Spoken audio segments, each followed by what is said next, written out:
There you go, big fella. All clear.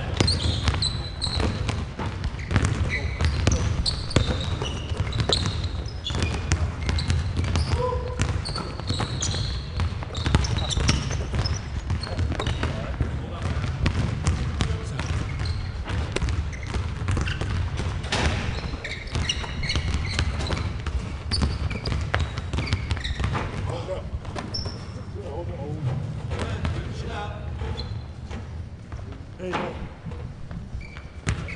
Outlet. Rear turn. Right. Outside turn, rear turn. Right. Slide. Right. Inside reverse pivot, guys. From this position. Right. So all you guys know that inside reverse pivot is this deep race, but you want to make this pivot around, get through. You hear me call that out? That's inside reverse pivot. Deal. Round. Right. What's your forward pivot we have used here? Outside turn. Outside. Two outside, two inside.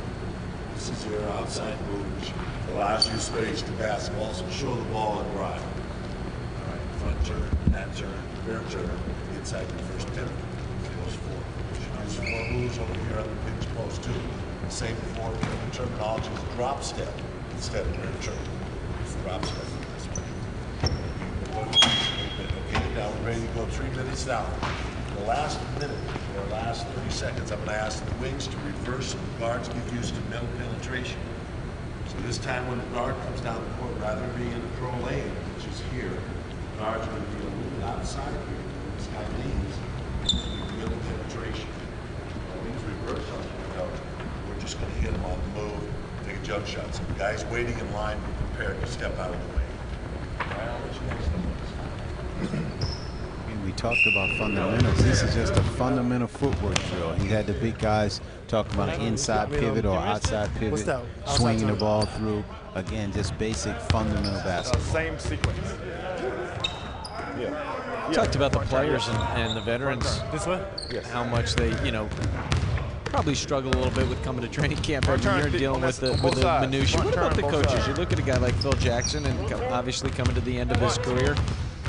I'm sure there's a part of it he enjoys, but I'm sure a part of it is also tedious for him and the coaching staff as well. It always get tedious. You can't wait for the season to start, but with a guy like Phil, you're going for your fourth three-peat, so he has a lot on his plate and a lot to get him motivated and get up for.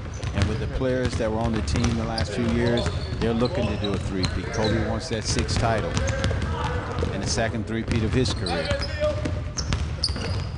For every year you start out, the prize is always the championship. So initially you want to get into the regular season, you look to be 10 games over 500. That's your first mark. You want to be 12-2 or 13-3. And you try to go 20 over that. You want to be 30-10. And once you do that, you get into the playoffs, and you're trying to get to the championship. You want the championship. How much do NBA coaching staffs talk about setting goals and try to motivate the players when you come out at this early stage and say, hey, guys, to your point, we're trying to do something special here. We need to do these little things if we want to get another championship. Well, you set those goals. The first goal in my mind as a player was always to be 10 games over 500. Or not 10 games over 500, but you want to be that 12-2 or 22 and 12. You want to get to that mark first. That's the first mark you want to do.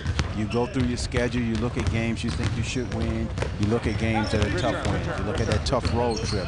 Okay, this is a 7-game trip. If we can go 5-2 on this trip, that's a great trip. So you have to try to beat the teams that you're supposed to beat. That's why coaches get upset. You have a team that you're supposed to beat and you let that game get away from you, then it put pressure on you. And then you start looking for your position in the playoffs. You want home court. You want that home court advantage in the playoffs. You talk about incremental goals there, and I know Phil Jackson talked in his press conference yesterday, I believe, about the fact that it is an enormous undertaking to try and win another championship, and you really do. It's a cliche, but one game at a time, small goals at a time, and not looking so much at the big picture. Another question about Phil, you've covered this team for quite a while since your playing days here. Is he a guy, some coaches give guys tasks in the offseason. I want to see you get better, you know, give me 5% more from the free throw line. Give me another half a rebound per game. Is he a guy who kind of gives guys tasks? I don't know if they give you tasks, but if you're a guy, you're shooting 65% from the free throw line, they're going to tell you, you need to work on your free throw shooting. And that's usually concentration and repetition. A guy that didn't shoot the ball very well, okay, you need to work on your shot this summer. A guy that wasn't a great defensive player, there are drills you do, but get in shape. I want to see you work hard on the defensive end of the floor. Now with your young guys, you usually put them in the summer league. And those guys, you'll probably have a better plan. You need to work on your shot in the summer league, or you need to work on this during the summer league. And with guys like Kobe, get away from the game for a moment. Don't do anything. I want you to just go and rest and then come back slowly. Let's listen in some more to this drill as they finish this one off here. Ball. Outlet. Oh.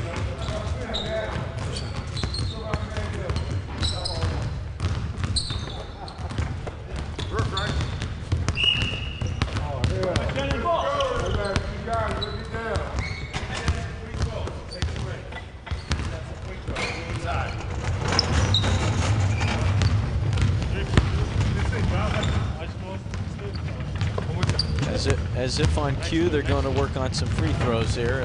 We talked about that, the importance of that.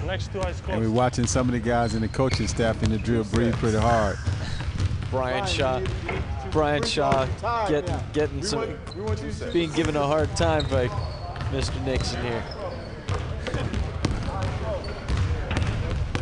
A little huffing and puffing going on.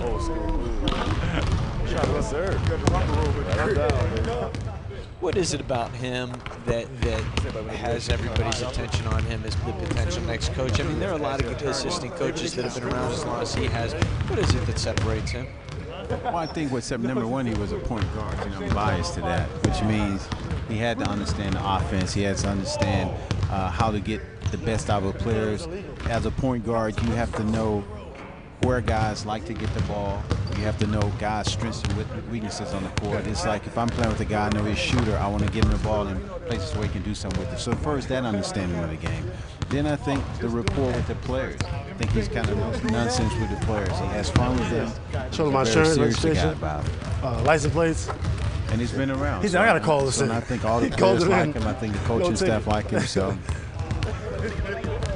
A lot of smiles here at the Toyota Sports Center as things get underway for the LA Lakers. It is real training camp, Lakers style. We're going to take a timeout. More after this quick break.